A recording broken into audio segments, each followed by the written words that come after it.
बड़ी खबर कन्नौज से सामने आई, जहां विशुनगढ़ थाना क्षेत्र के रसूलाबाद गांव में पहुंचे सपा प्रदेश अध्यक्ष श्याम लाल पाल लापता छात्रा को न ढूंढने को लेकर पुलिस की कार्यशैली को घेरा।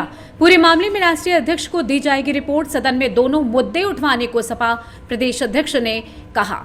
हाँ, जाना हो रहा है। दो जगह घटना है, एक गाँव आप बता जी, एक विशुनगढ़ का है और एक जो है दो जगह एक बुलडोजर चला और एक बेटी जो है प्रियंका पाल, वो जो 17 वर्षीय बेटी है, वो 6 महीने से उसे गांव के ही लोगों ने कुछ लोगों ने गायब किया। आज तक वो बेटी नहीं मिली है। उनकी माँ से, उनके पिताजी से हम लोग मिलने के लिए जा रहे हैं। आखिर क्या कारण है कि आज प्रशासन के लोग, शासन के लोग उस बेटी को खोज नहीं पाए। एक तरफ बेटी बचाओ और बेटी पढ़ाओ का नारा देते हैं, दूसरी तरफ ये सामंतवादी व्यवस्था के लोग बेटियों को गायब कर रहे हैं। कल मिल्कीपुर में उपचुनाव हुआ, वहाँ जो धांधली हुई और भी वोटिंग के ऊपर आरोप लगे, उस संबंध में क्या कहना है? माननीय अध्यक्ष जी ने तो बहुत कुछ कहा है। देखिए, ये पूरी तरह से लोकतंत्र की हत्या है।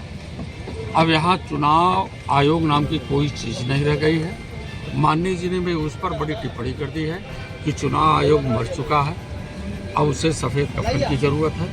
बाबा साहब डॉक्टर अम्बेडकर जी ने संविधान में लोकतंत्र की व्यवस्था दी, और जो लोकतंत्र पूरे विश्व में सबसे बड़ा लोकतंत्र और अच्छा लोकतंत्र है, उस लोकतंत्र के गर्भ में ये सेंगोल का बीज विकसित कर रहे हैं। सेंगोल जो कुलीन तंत्र और राजतंत्र का प्रतीक है, राजा रानी के पेट से न पैदा हो, ये बात बाबा साहब डॉक्टर अम्बेडकर ने कही, और संविधान में उस व्यवस्था को पलटने के लिए जनता को मत देने का अधिकार दिया, वोट का अधिकार दिया। उस वोट को पुलिस बल के माध्यम से ये सरकार देने से रोकी है, और बड़ा जुर्म हुआ है, जाती हुई बेईमानी हुई है। इसलिए माननीय राष्ट्रीय अध्यक्ष ने ठीक ही कहा है कि अब यहाँ पर चुनाव आयोग मर चुका है। लोकतंत्र चुनाव आयोग नहीं बचा सकता। आगे क्या रणनीति रहेगी? बिल्कुल रणनीति रहेगी, संविधान को बचाने की, लोकतंत्र को बचाने की रहेगी।